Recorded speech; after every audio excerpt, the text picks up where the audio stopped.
আসসালামু আলাইকুম। আমি মোহাম্মদ রেজাল হালাদার আপনাদের সাথে আছি।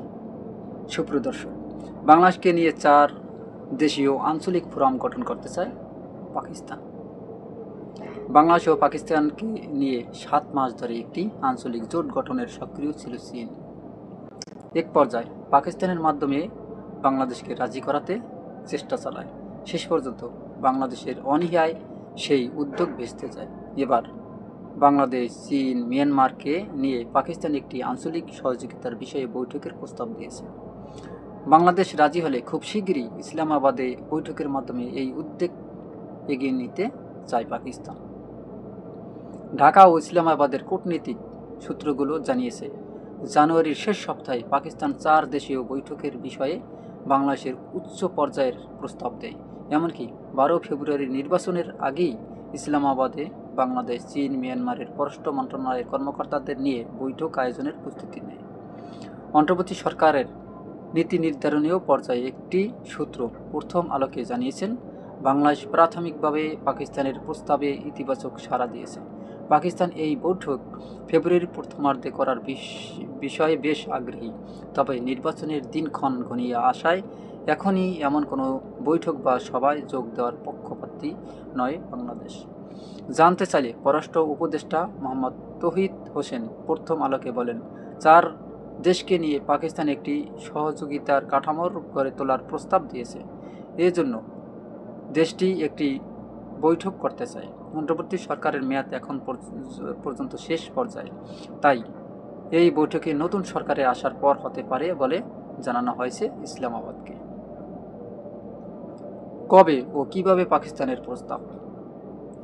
বাংলাদেশ ও পাকিস্তানের কূটনৈতিক সূত্রগুলো এই প্রতিবেদনকে জানিয়েছে, গত মাসে পাকিস্তানের উপ-প্রধানমন্ত্রী ও পররাষ্ট্রমন্ত্রী ইসহাক দারের সঙ্গে পররাষ্ট্র উপদেষ্টার বেশ কয়েকবার কথা হয়েছে। বাংলাদেশের বাইরে একাধিক বহুপক্ষীয় ফোরামের বৈঠকের ফাঁকে তারা দুজন আলোচনায় বসেছিলেন। এর পাশাপাশি জানুয়ারিতে অত্যন্ত 3 বার তাদের মধ্যে ফোনালাপ হয়। প্রতিবারই ইসহাক দারকে ফোন করে তৌহিদ হোসেনকে।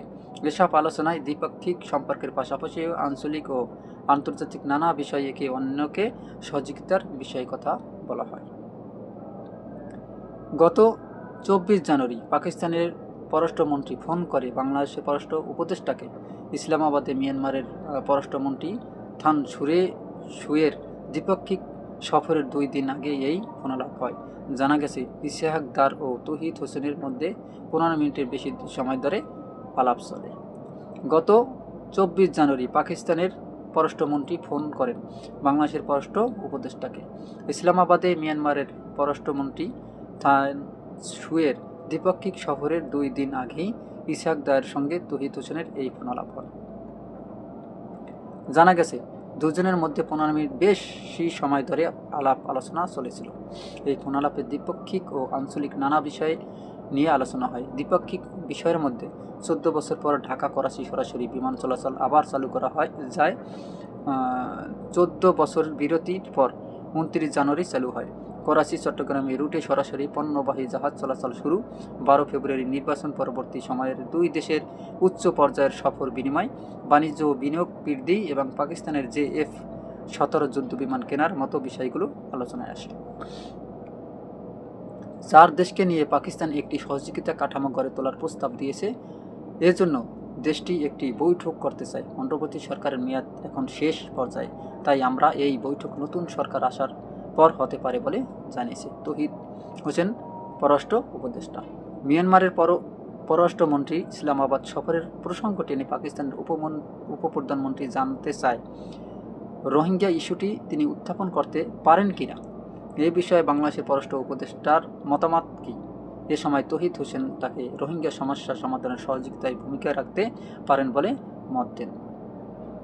পররাষ্ট্র উপদেষ্টা মোহাম্মদ তৌহিদ হোসেন সঙ্গে বৈঠক পাকিস্তানের উপপ্রধানমন্ত্রী ও পররাষ্ট্রমন্ত্রী ইসহাক দার 2025 সালের আগস্টে ঢাকায়। ত্রিদেশীয় ফোরামের বিকল্প। গত বছরের জুনে চীনের কুনমিংয়ে একটি আনুষ্ঠানিক বৈঠকের আয়োজন করে ত্রিদেশীয় ফোরাম গঠন সক্রিয় ছিল বেইজিং ও ইসলামাবাদ। বাংলাদেশে সম্মত না হওয়া শেষ পর্যন্ত তা আলোর মুখ দেখেনি। কুনমিংয়ের পাশাপাশি ওই উদ্বেগ নিয়ে ঢাকা এবং কুয়ালালামপুর একাধিক আলোচনায় বিষয়টি বাংলাদেশের কাছে তুলে ধরেছিল চীন ও পাকিস্তান। বেইজিং ও ইসলামাবাদের ধারাবাহিক প্রচেষ্টা সত্ত্বেও বাংলাদেশ, চীন, পাকিস্তান ত্রিপক্ষীয় আঞ্চলিক জোট সক্রিয় হতে পারেনি। বাংলাদেশের যুক্ত ছিল শ্রীলঙ্কা বা নেপাল। এমন কোনো চতুর্থ দেশকে যুক্ত না করলে দক্ষিণ এশিয়ায় এ ধরনের জোট ফলপ্রসূ হবে না। বেইজিং ও ইসলামাবাদের ধারাবাহিক প্রচেষ্টা সত্ত্বেও বাংলাদেশ, চীন, পাকিস্তান ত্রিপক্ষীয় আঞ্চলিক জোট সক্রিয় হতে পারেনি। বাংলাদেশের যুক্ত ছিল শ্রীলঙ্কা বা নেপাল। এমন কোনো চতুর্থ দেশকে যুক্ত না করলে দক্ষিণ এশিয়ায় এ ধরনের জোট ফলপ্রসূ হবে না। জানুয়ারির শুরুতে পাকিস্তান ইসলামাবাদে 3 দেশের একটি আনুষ্ঠানিক বৈঠকের প্রস্তাব দেয়। তবে বাংলাদেশ এই প্রস্তাবিত বৈঠক অংশ নিতে অসম্মতি জানিয়েছে বলে আসন্ন নির্বাচনের পর গঠিত সরকার এই বিষয়ে সিদ্ধান্ত নেবে। প্রতিনিয়ত পরিবর্তনশীল বৈশ্বিক প্রেক্ষাপটে অন্তর্বর্তী সরকারের শেষ ধাপে এসে নতুন এমন কোনো উদ্যোগ সক্রিয়ভাবে যুক্ত হওয়াটা কতটা সমীচীন সেটা ভাবা দরকার। এম হুমায়ুন কবির, সাবেক রাষ্ট্রদূত। 24 জানুয়ারি ইসহাক দার ইসলামাবাদের বাংলাদেশ, চীন, মিয়ানমার ও পাকিস্তানের নিয়ে একটি আঞ্চলিক বৈঠক আয়োজনের প্রস্তাব দেন। এ জবাবে তৌহিদ হোসেন জানান, প্রথম বৈঠকটি যুগ্ম সচিব পর্যায়ে হতে পারে। তবে ইসহাক দার অতিরিক্ত সচিব পর্যায়ের বৈঠক করার প্রস্তাব দেন। শেষ পর্যন্ত সিদ্ধান্ত হয় 4 দেশের প্রথম বৈঠক ইসলামাবাদে অতিরিক্ত সচিব পর্যায়ে অনুষ্ঠিত হবে। যদিও বাংলাদেশ পররাষ্ট্র উপদেষ্টা বৈঠকটি ফেব্রুয়ারির নির্বাচন পর্যন্ত স্থগিত রাখতে চান, তবে পাকিস্তান নির্বাচনের আগেই বৈঠকটির আয়োজন করতে আগ্রহী। তবে অন্তর্বর্তী সরকারের মেয়াদ শেষের সময় এ ধরনের উদ্যোগ যুক্ত হওয়া কতটা সমীচীন হবে সেটি ভেবে তারপরও সিদ্ধান্ত নেওয়ার পক্ষপাতী সাবেক রাষ্ট্রদূত এবং বাংলাদেশ এন্টারপ্রাইজ ইনস্টিটিউটের বিআই president M Humayun Kabir. M Humayun Kabir প্রথম আলোকে বলেন, বৈশ্বিক ভূ রাজনৈতিক প্রতিযোগিতার প্রেক্ষাপটে বঙ্গোপসাগর গুরুত্বপূর্ণ হয়ে উঠেছে। ফলে এখানে চীন এক ধরনের আগ্রাসী মনোভাব নিয়ে নানা উদ্যোগ নিচ্ছে। আবার বাংলাদেশ 2024 সালের আগস্ট পরবর্তী রাজনৈতিক পট পরিবর্তনের পর পাকিস্তানও নানাভাবে সক্রিয় হয়ে উঠছে। তাই সহযোগিতা শেষ পর্যন্ত চূড়ান্তভাবে দ্বিপক্ষিক ও আঞ্চলিক ইস্যু নিয়ে গণ্ডিতে সীমিত থাকছে না। এর পাশাপাশি প্রতিনিয়ত পরিবর্তনশীল বৈশ্বিক প্রেক্ষাপটে অন্তর্বর্তী সরকার শেষ ধাপে এসে নতুন এমন কোনো উদ্যোগ সক্রিয়ভাবে যুক্ত হওয়াটা কতটা সমীচীন সেটা ভাবা দরকার বলেন তিনি। দেখেন, চীন, বাংলাদেশ ও পাকিস্তান এই ত্রিদেশীয় কিন্তু একটা একটা সমঝোতা বা এই 3 দেশ মিলিয়ে সাথে একটা যে কোনো ছোট একটা দেশ যুক্ত হলে আর কি 4টা দেশ নিয়ে একটা জোট করার একটা পরিকল্পনা চলতেছে। এই পরিকল্পনা এর আগেই আপনার চীন করেছিল, বাংলাদেশকে নিতে চেয়েছিল, বাংলাদেশ ও পাকিস্তান এবং সাথে যে কোনো ছোট একটা রাষ্ট্রকে নিয়ে একত্রিত হয়ে এই জোট করার একটা কৌশল করতেছে। কারণ আপনারা জানেন যে পৃথিবীর মধ্যে সবচেয়ে বড় মহাদেশ হচ্ছে এশিয়া মহাদেশ। আর এই এশিয়া মহাদেশের মধ্যে সবচেয়ে শক্তিশালী আমি মনে করি এই যদি 4টা দেশ একত্রিত হয় তাহলে এই 4টা দেশের উপরে আর কেউ কথা বলতে পারবে না।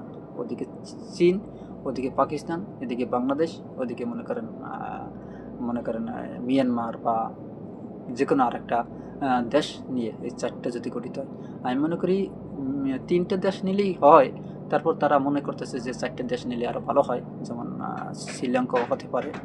যে কোনো একটা দেশকে নিয়ে এই 4 দেশীয় একটা ঐক্য গঠন করতে চায়। এটা কিন্তু একটা ভালো দিক, কারণ আপনারা জানেন যে বিশ্বে এখন প্রত্যেকটা দেশেই এখন চলতেছে একটা যুদ্ধ অবস্থা ভাব। তবে এখন বর্তমানে বাংলাদেশের সাথে এবং ভারতের সাথে একটা এরকমের পরিস্থিতি তৈরি হচ্ছে, বৈরিতা, এবং 2 দেশের সম্পর্ক একদম ভালো না। এমতো অবস্থায় আমি মনে করি যেহেতু বাংলাদেশকে সুখের শুল করে রাখে ভারত সবসময়, তাই এই জোটটা খুবই একটা গুরুত্বপূর্ণ। তবে এই জোটের প্রধান শর্ত হবে যে কোনো দেশের উপর কোনো যদি এনিমি অ্যাটাক করে তাহলে প্রত্যেকটা দেশের নামতে হবে বাধ্যতামূলক, বসে থাকতে পারবে না। এক দেশের সাথেই যুদ্ধ হলে সব দেশের লোক একত্রিত হয়ে তার বিরুদ্ধে যুদ্ধ করতে হবে, তাহলে দেখবেন একটা ফল হবে।